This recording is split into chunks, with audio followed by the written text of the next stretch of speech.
आत्मबल।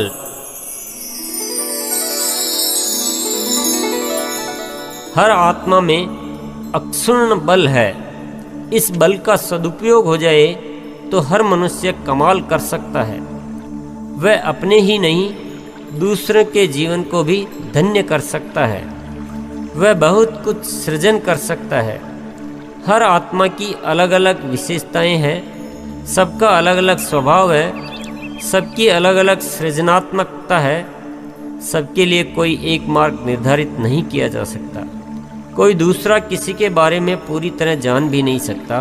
किसी और के लिए अपनी कोई राय बनाने में पूर्ण सत्यता हो ही नहीं सकती। इसी तरह अपने लिए पूर्ण ज्ञान बाहर कहीं से मिल ही नहीं सकता।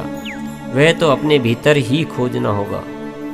एक गुरु 100 शिष्यों को लगातार 10 साल तक एक ही तरह की शिक्षा देता है, लेकिन शिक्षा लेने के पश्चात सब में कुछ न कुछ भेद होगा।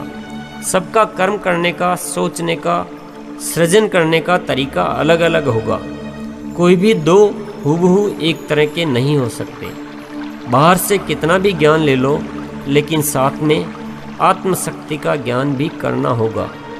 वहाँ दूसरों पर निर्भर मत रहो। दूसरे वह मार्ग बता देंगे जो आपके अनुकूल नहीं है।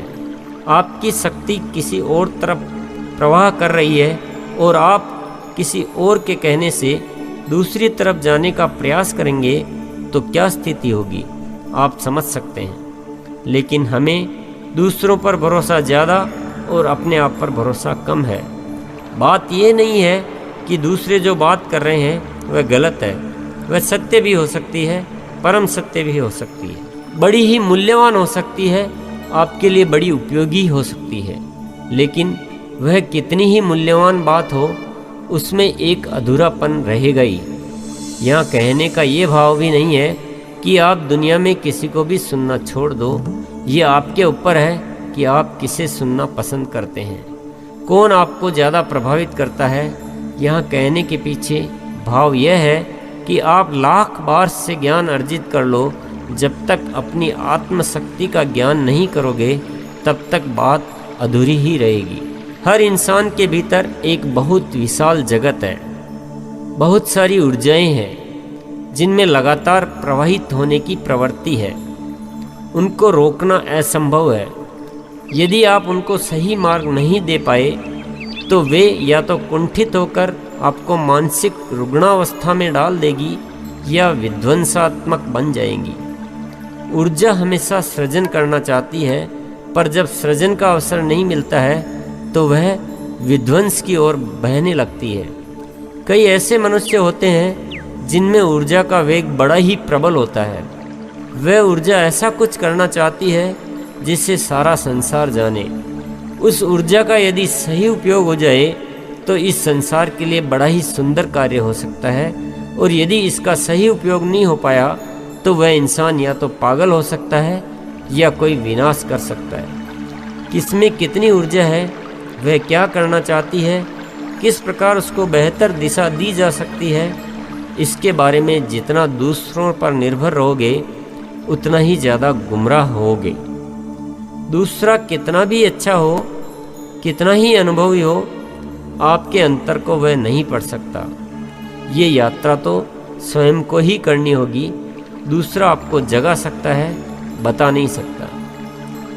जिन लोगों ने इस बात को समझ लिया है वे किसी के पिछलग्गू नहीं बनते। वे आत्मशक्ति को स्वयं पहचानते हैं।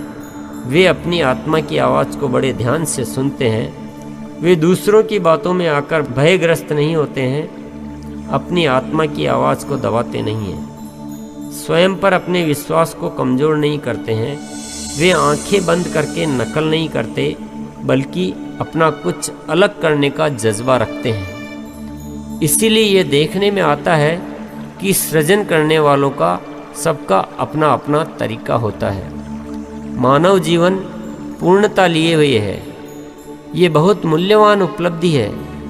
ये परमात्मा की एक बहुत विलक्षण और पवित्र कृति है। ये आनंद का सागर है। इससे बेहतर इस ब्रह्मांड में कुछ भी नहीं। लेकिन पता नहीं क्यों दृष्टि को दूषित किया जा रहा है। हमें बार बार ये समझाया जा रहा है कि हम नीच, पापी और निर्बल हैं। हमें मांगना सिखा सिखा कर भिखारी बना दिया गया है। हमारी आत्मशक्ति को भुलाने का पूरा इंतजाम कर दिया गया है। आश्चर्य की बात तो यह है कि जो जितना ज़्यादा तथाकथित धर्म का पालन कर रहा है वह उतना ही ज़्यादा अंदर से कमज़ोर होता जा रहा है।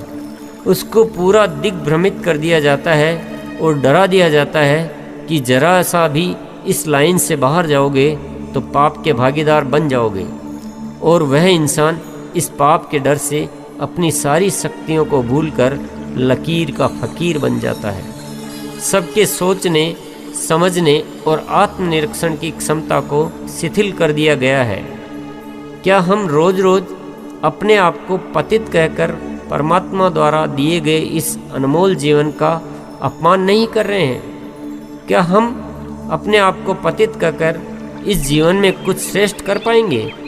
क्या हम रोज रोज परमात्मा से कुछ मांगकर जो हमें मौलिक रूप से मिला है उसको भूलते नहीं जा रहे हैं? कुछ सवाल करो अपने आप से और ईमानदारी से उनके जवाब ढूंढो, सारी बात समझ में आ जाएगी। अपने आप को पतित समझना सबसे गिरी हुई बात है। जैसा हम अपने बारे में सोचेंगे वैसे ही हम बनते जाएंगे। हमारे भीतर ये बात बहुत गहरे में बैठ गई है कि हम कमज़ोर हैं, इसीलिए हम सहारा खोजते रहते हैं। हम सोचते हैं कि किसी का सहारा मिल जाए तो शायद मैं अपने जीवन में कुछ कर सकूं। आपने अपने भीतर उस शक्ति को विस्मृत कर दिया जो जगत का निर्माण कर सकती है।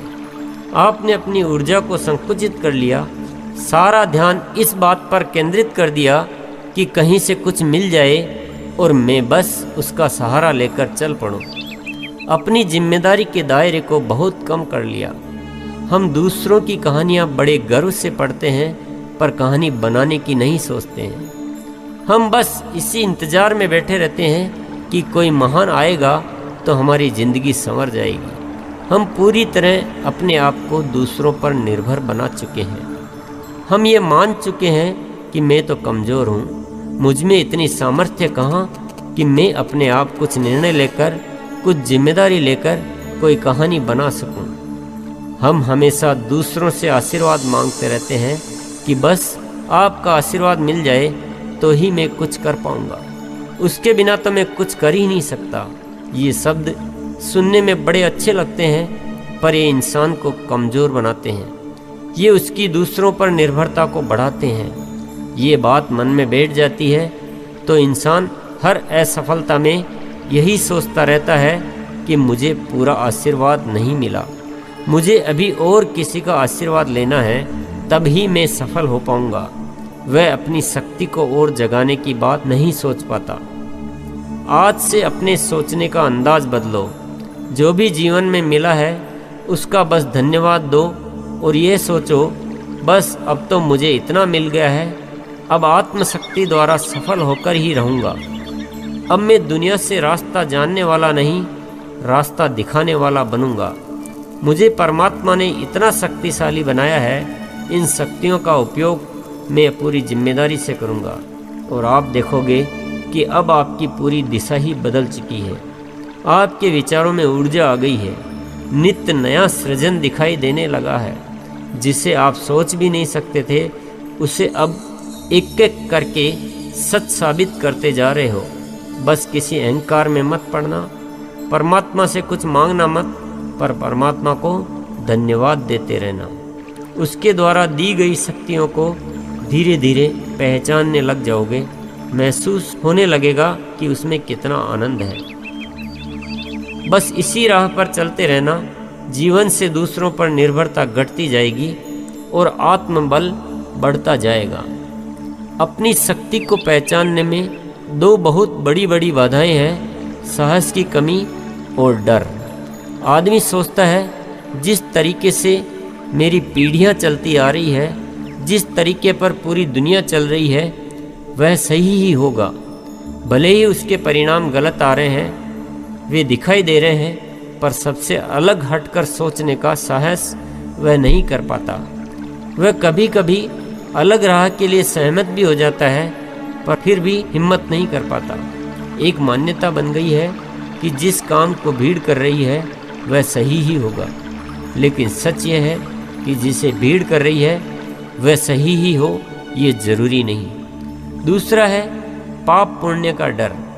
किसी बात का पालन नहीं करूं तो कहीं मुझे नरक नहीं मिल जाए, अगले जन्म में मुझे सजा नहीं मिल जाए, कहीं मैं इंसान से जानवर तो नहीं बना दिया जाऊं। ऐसी ऐसी कहानियां बना बना कर इंसान को इतना अधिक डरा दिया गया है कि अभी का नरक उसे दिखाई नहीं देता है, भविष्य का नरक उसे दिखाई देने लगता है। ये बात किसी को समझ में नहीं आती कि डर से बड़ा कोई नरक नहीं है। सिर्फ इस वजह से किसी भी लकीर को पकड़ लेना कि यह कहने से स्वर्ग मिलता है और यह करने से नरक मिलता है, हम अपने साथ कितना बड़ा खिलवाड़ कर रहे हैं। किसने दिए ये पैमाने? किसी ने कुछ भी कहानी बना दी और बड़े आश्चर्य की बात है कि पूरी दुनिया उसके पीछे लग जाती है। परमात्मा ने हमें इतना सुंदर जीवन स्वर्ग दिया है, वह दिखाई नहीं देता है। हम अपने ही कृत्यों से इस दुनिया को नरक में तब्दील करते जा रहे हैं, वह हमें दिखाई नहीं देता है। ये सिर्फ हम करते जा रहे हैं एकमात्र डर की वजह से। हम इतने ज़्यादा डर चुके हैं कि कोई भी हमें आसानी से डरा देता है, कोई भी कहानी हमारे ऊपर थोप देता है और हम उसके बड़े भक्त हो जाते हैं। कोई थोड़ी अच्छी कहानी बना लेता है तो हमारे लिए वह भगवान हो जाता है। फिर किसकी हिम्मत जो उसकी बात नहीं माने, बात नहीं माने तो नरक का भागीदार बनता है। डर के भी दो प्रकार है, एक कुछ अनिष्ट होने का डर या कुछ खोने का डर। दूसरा डर है कुछ मिलने का लालच।